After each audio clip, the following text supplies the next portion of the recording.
अस्सलाम वालेकुम दोस्तों, मोहम्मद आसिफ यूनिवर्सल आइडियाज़ के साथ आपकी खिदमत में हाजिर है। दोस्तों आज की वीडियो देखने के बाद आपकी सोलर यूपीएस या कार बैटरी 6 महीने या साल नहीं चलेगी बल्कि कई सालों तक चलेगी। आज की वीडियो में आपको बताएंगे कि कितने एम्पेयर आर की बैटरी या कितनी कैपेसिटी की बैटरी जो है कितने एम्पेयर पे चार्ज करनी चाहिए और कितने वोल्ट पे चार्ज करनी चाहिए। इसके अलावा बहुत सी आपको ऐसी टिप्स बताएंगे जिसके साथ आपकी बैटरी की लाइफ जो है वो सालों साल तक बढ़ जाएगी।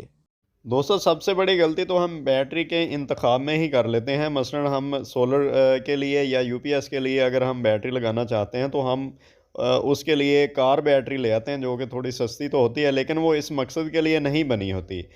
यूपीएस या सोलर के लिए जो बैटरी बनी होती है उसको बैकअप बैटरी कहते हैं। इसकी जो प्लेटें होती हैं वो मोटी प्लेटें होती हैं और लॉन्ग बैकअप के लिए बनी होती हैं। जबकि हम क्या करते हैं कि कार बैटरी लगा देते हैं तो उससे हमें हमारा मकसद पूरा नहीं होता और बैटरी जो है वो 6 महीने साल में जो है वो फारिग हो जाती है। कार बैटरी को स्टार्टर बैटरी भी कहते हैं, ठीक है, जहाँ पे सोलर या यूपीएस के साथ कार बैटरी नहीं लगानी चाहिए।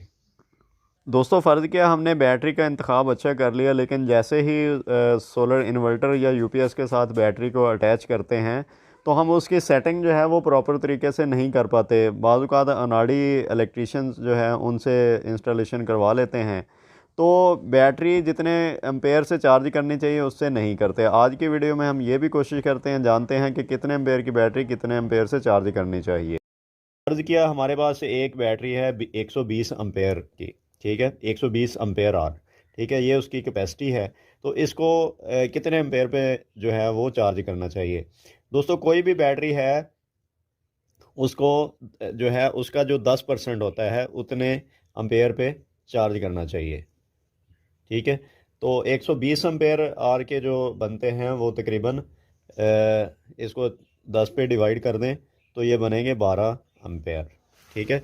यानी 120 एम्पेयर की जो बैटरी है उसको हम चार्ज करेंगे। इसमें थोड़े से लॉसेस भी ऐड कर लें, ठीक है, जो कि तकरीबन बनते हैं यही तकरीबन 10%, यानी 1.2 इसमें मज़ीद ऐड कर दें तो ये 1.2 ऐड कर दिए जाएँ तो टोटल जो है वो हम इससे चार्ज करेंगे 12 जमा 1.2, तो ये तकरीबन 13 एम्पेयर पे हम इस बैटरी को 120 एम्पेयर की जो बैटरी है उसे हम 13 एम्पेयर पे चार्ज करेंगे।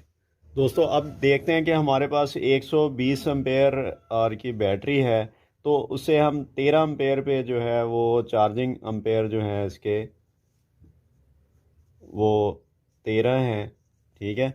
अब इसे कितने टाइम के लिए हम चार्ज करेंगे, ठीक है, और टाइम की कैलकुलेशन जो है वो हम कर लेते हैं। तो इसके लिए हमें जो है सबसे पहले हम ये देख लेते हैं 120 एम्पेयर और बैटरी है प्लस इसमें 40% जो है वो लॉसेस ऐड करेंगे तो ये तकरीबन बैटरी की जो कैपेसिटी है ये बन जाएगी तकरीबन 120 एम्पेयर का जो 40% है ये बन जाता है तकरीबन 48 एम्पेयर, ठीक है। तो टोटल जो बैटरी की कैपेसिटी है ये बनेगी 120 जमा 48, तो ये 168 एम्पेयर आर की बैटरी बन जाएगी। अब हमने 168 एम्पेयर आर की बैटरी को 13 एम्पेयर पे जब चार्ज करेंगे, तकसीम 13 एम्पेयर, ये तकरीबन बन जाएंगे आपके 13 आवर्स, ठीक है। यानी एक जो है वो 120 एम्पेयर की जो बैटरी है, 120 एम्पेयर आवर की जो बैटरी है इसको हम 13 एम्पेयर पे और 13 घंटे के लिए हम इसको चार्ज करेंगे तो तब जाके ये फुल होगी। अब अगर हम इसकी चार्जिंग जो है वो कम कर लेते हैं, मतलब 13 एम्पेयर से कम है जो हमने सेटिंग कर ली है, तो बैटरी ये चार्ज नहीं होगी, बहुत ज़्यादा टाइम लेगी। और दूसरा अगर हमने इसका टाइम भी कम कर दिया, ठीक है, तो फिर क्या होगा कि बैटरी डीप जो है वो डिस्चार्ज हालत में पड़ी रहेगी और तकरीबन 6 महीने 7 महीने के बाद बैटरी फारिग हो जाएगी। दोस्तों तीसरा जो पॉइंट आ जाता है वो है रूम टेम्परेचर का, यानी जो बैटरी डिज़ाइन हुई होती है 4 से 5 साल उसकी लाइफ होती है। फिर जो हम उसकी चार्जिंग के लिए सेटिंग रखते हैं वो जो रूम टेम्परेचर है वो 25 सेंटीग्रेड के लिए उसकी हम सेटिंग करते हैं। लेकिन हम क्या करते हैं कि अगर हमारे जो इलाका है उसका टेम्परेचर 40 सेंटीग्रेड चला जाता है या 45 सेंटीग्रेड चला जाता है, तो हम उसी चार्जिंग के साथ बैटरी जो उसी एम्पेयर के साथ बैटरी को चार्ज कर रहे होते हैं, उसी वोल्ट के साथ बैटरी को चार्ज कर रहे होते हैं। तो उससे क्या होता है कि हमारी बैटरी जो है वो फारिग हो जाती है। होना तो ये चाहिए कि जहाँ पे ज़्यादा टेम्परेचर है वहाँ पे कम वोल्ट और कम एम्पेयर के साथ बैटरी को चार्ज करना चाहिए। और जहाँ पे टेम्परेचर जो है वो 25 सेंटीग्रेड या 20 सेंटीग्रेड ये है, तो इसके साथ फिर हम ज़्यादा एम्पेयर जो है वो ज़्यादा एम्पेयर और ज़्यादा वोल्ट के साथ बैटरी को चार्ज करेंगे। तो दोस्तों जैसे अभी ये एक चार्ट हमारे सामने है, यहाँ पे देखें 25 सेंटीग्रेड पे एक बैटरी जो है वो 14.7 वोल्ट उसके चार्ज वोल्ट हैं, जबकि 13.8 उसके फ्लोट वोल्टेज हैं। यही बैटरी को अगर हम 40 सेंटीग्रेड पे चार्ज करेंगे के वोल्टेज जो है वो कम हो जाएंगे, यानी ज़्यादा टेम्परेचर पे वोल्टेज कम हो जाएंगे। इसके जो चार्जिंग वोल्टेज हैं वो 14.34 हो जाएंगे और इसके जो फ्लोट वोल्टेज हैं वो 13.44 हो जाएंगे। और इसी बैटरी को हम अगर 0 सेंटीग्रेड यानी ऐसे इलाके में बैटरी पड़ी हुई जहाँ का टेम्परेचर जो है वो 0 सेंटीग्रेड है, तो इसके चार्ज वोल्टेज जो हैं वो 15.3 हो जाएंगे, वोल्टेज बढ़ जाएंगे और फ्लोट वोल्टेज जो हैं वो 14.4 हो जाएंगे।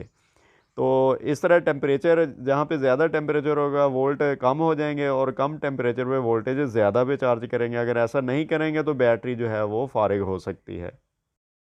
नंबर पे आ जाता है कि जब हम बैटरी की गलत साइजिंग करते हैं, मसलन हमारा जो लोड है उसके लिए हमें बैटरी चाहिए 200 एम्पेयर की और वहाँ पे हम 150 या 100 एम्पेयर की बैटरी लगा लें, तो वो क्या होगा कि बैटरी जो है वो उसके साइकिल जो होते हैं तकरीबन जो बैटरी के फ़र्ज़ की अगर 1600 साइकिल हैं और वो पूरे होने हैं 4 साल में या 3 साल में।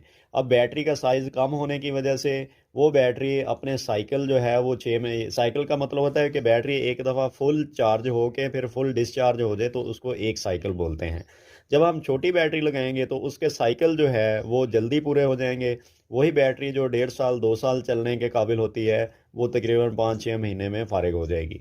दोस्तों इसके अलावा हम क्या करते हैं कि अगर फ़र्ज़ किया हमें 2 या 2 से ज़्यादा बैटरीज़ की ज़रूरत होती है, वो सीरीज़ या पैरेलल में लगानी होती हैं, तो हम मुख्तलिफ़ साइज़ की जो है बैटरी लगा देते हैं। या फ़र्ज़ किया साइज़ अगर एक भी हैं तो बाज़ औक़ात क्या करते हैं कि हम एक बैटरी जो है वो पुरानी लगा देते हैं, जो 6 महीने साल चली होती है और दूसरी बैटरी जो है वो फ्रेश लगा देते हैं।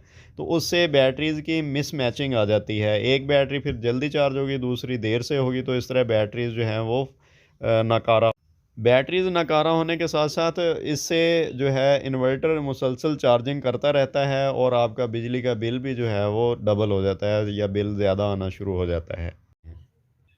दोस्तों 5वें नंबर पे आ जाता है कि पानी या बैटरी के अंदर जो इलेक्ट्रोलाइट होता है उसकी क्वालिटी जो है वो कैसी होनी चाहिए।